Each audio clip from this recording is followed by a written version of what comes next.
Welcome to the debate. Today we're going to dive into what is arguably the most profound, agonizing intellectual hurdle for any faith system that posits an all-good creator, the problem of evil and human suffering.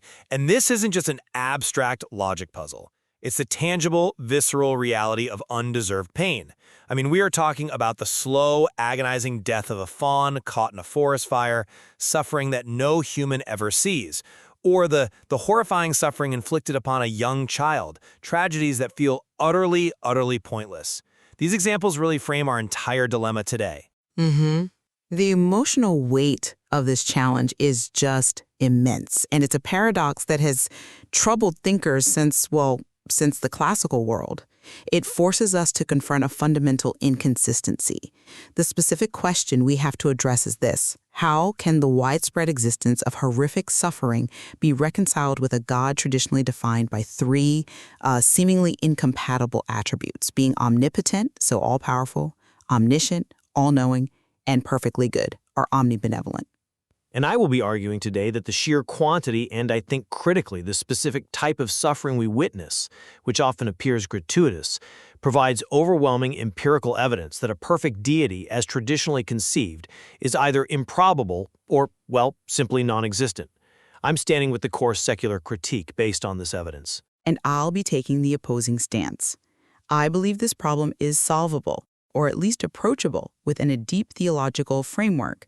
And this framework holds that God is also all-wise, and that the allowance of suffering is integrated into a greater plan that necessitates free will and the possibility for spiritual growth. Most philosophical objections today, they aren't really focusing on the logical problem, the strong claim that God and evil simply cannot coexist. The classic theological response, what philosophers call a defense, just needs to show that coexistence is logically possible. Our focus, and I think the stronger critique, is the evidential problem.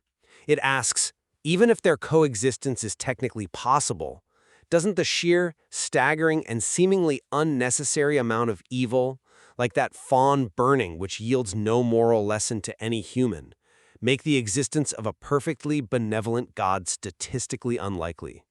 I mean, if God is truly morally perfect, he must desire to eliminate all evil, unless that evil is logically essential for some greater overwhelming good. And when theologians try to solve this, to create a theodicy, an explanation for God's actions, they often end up, maybe unintentionally, diminishing one of God's essential attributes, like his power or his goodness. That is a powerful framing, focusing on the sheer quantity of suffering. But when you define God, you have to consider the whole definition.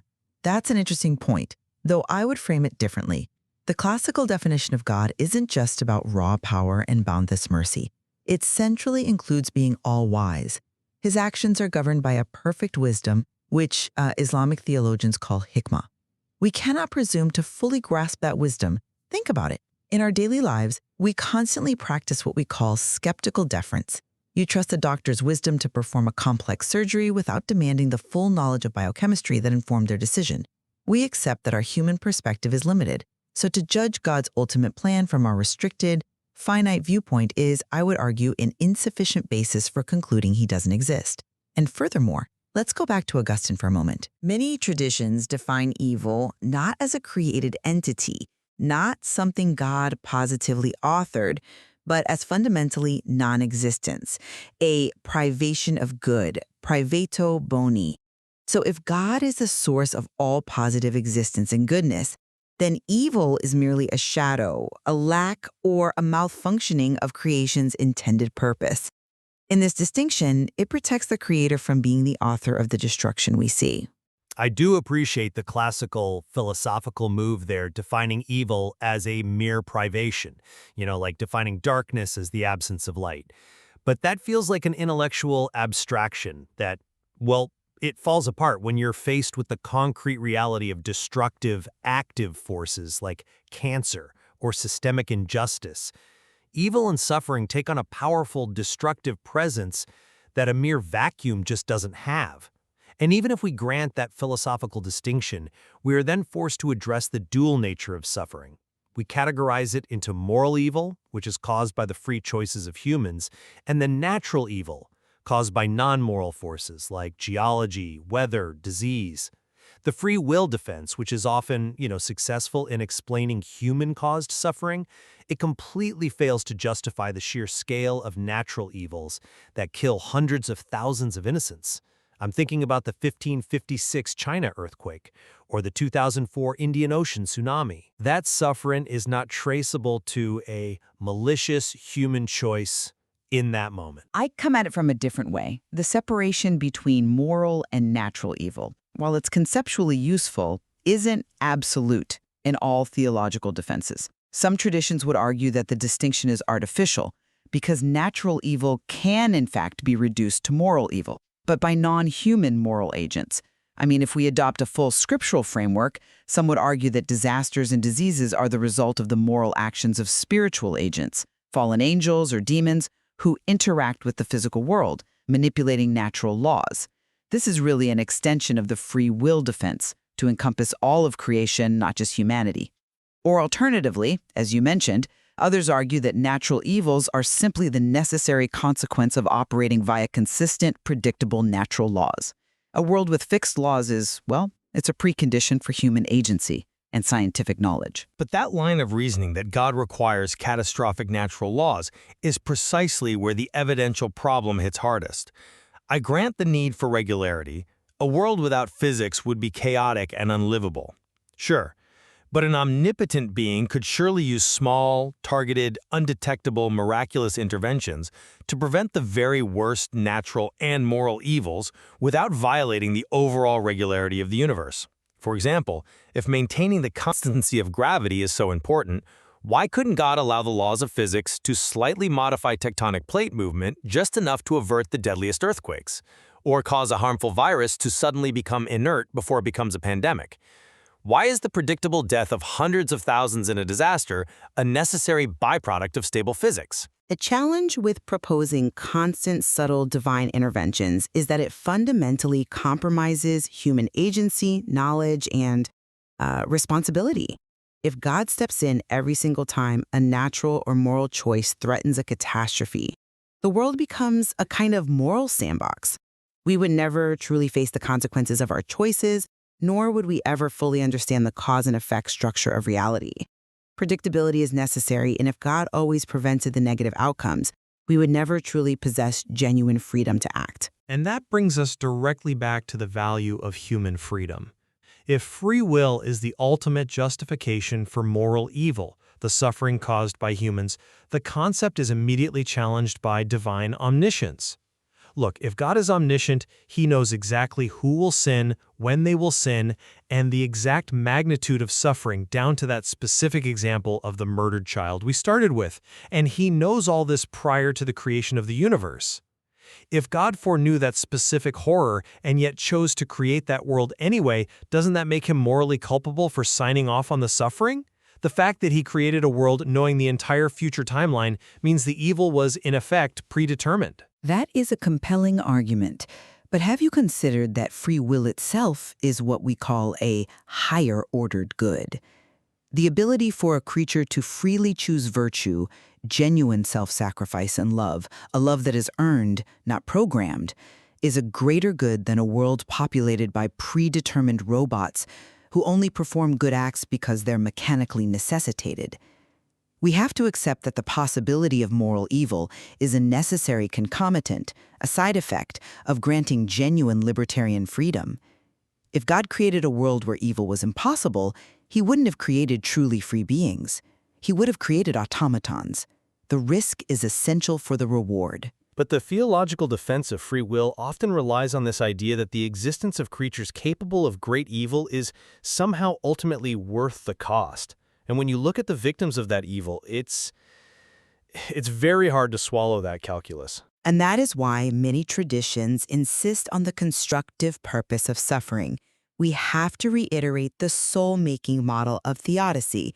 This is the idea that suffering is essential for the actualization of human potential and the development of indispensable virtues.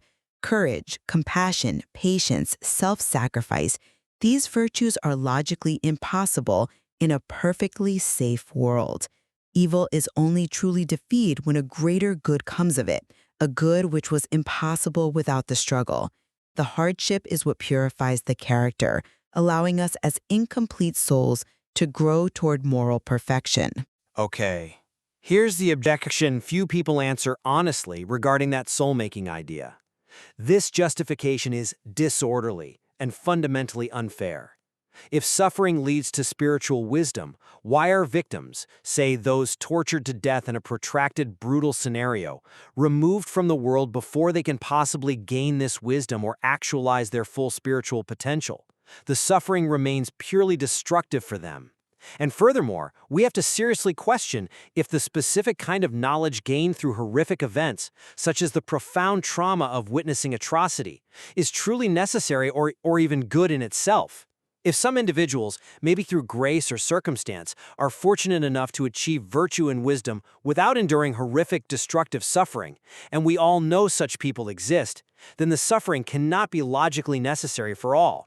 And if it's not necessary for all, then the unnecessary remainder is just unjustified. I understand the ethical repulsion when we view the individual instance. But Thomas Aquinas focused on God's providence operating over the entirety of history. He suggested that sometimes those who suffer do so for the sake of the spiritual development of others, perhaps the nurses, the helpers, or the mourners who are moved to compassion and heroism. The overall value of the whole state of affairs, the organic tapestry of creation, is incalculable and non-additive. The reward of reconciliation, for instance, requires prior conflict. The value of deep compassion is impossible without the context of pain. You focus on the disvalue of the wound, but miss the higher moral value that emerges from the overcoming, the healing, or the love shown in response to that wound. This requires looking at the sum, not just the individual parts. Your point about the organic, incalculable value of the totality leads directly to what I would call the ultimate difficulty, the epistemological impasse. From the individual's perspective, especially the perspective of the sufferer, suffering often renders the world absurd and incomprehensible.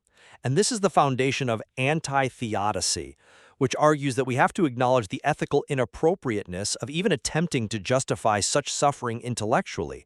It is ethically difficult, I would even say inappropriate, to dismiss the experiential reality of the sufferer, the person in agony, by simply saying the evil they experience serves some unknown, transcendent purpose in the cosmic whole. This skeptical deference seems to surrender intellectual inquiry completely, right at the moment it's needed most.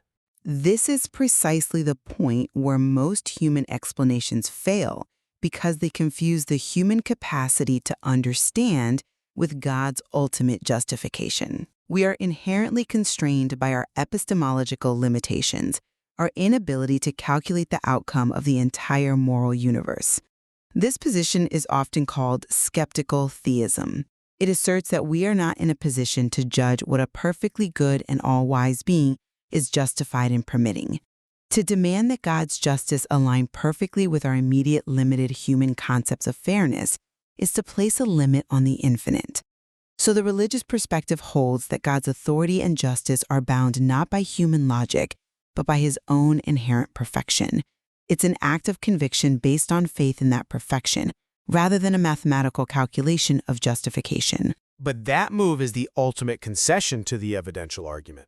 If the theological response, the defense, is merely asserting the possibility of a solution without providing a verifiable, logically consistent reason, then it remains vulnerable. The court challenges this. When confronted with the immense volume and specific kinds of suffering that appear utterly pointless, the slow death, the horrific disease, the difficulty of maintaining belief in an omnipotent, omnibenevolent deity remains acute. No proposed theodicy has successfully convinced the global community that allowing truly horrific, unnecessary suffering is morally permissible. And that ethical failure is the evidence we cannot ignore. The sheer relentless horror of the world makes the perfect God highly improbable. While we acknowledge that we lack the full knowledge to resolve every specific instance of evil, theological traditions do offer robust frameworks.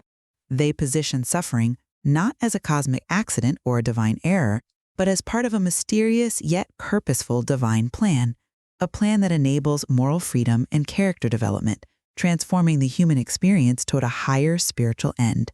Suffering, in this view, is the inevitable reality of a truly free, developing universe. And that remains the enduring tension we've explored today.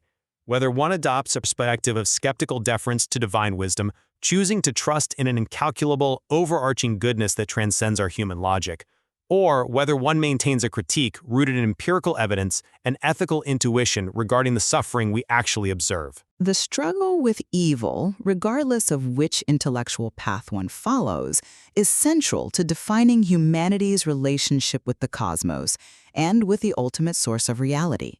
It's a tension that sharpens both faith and reason.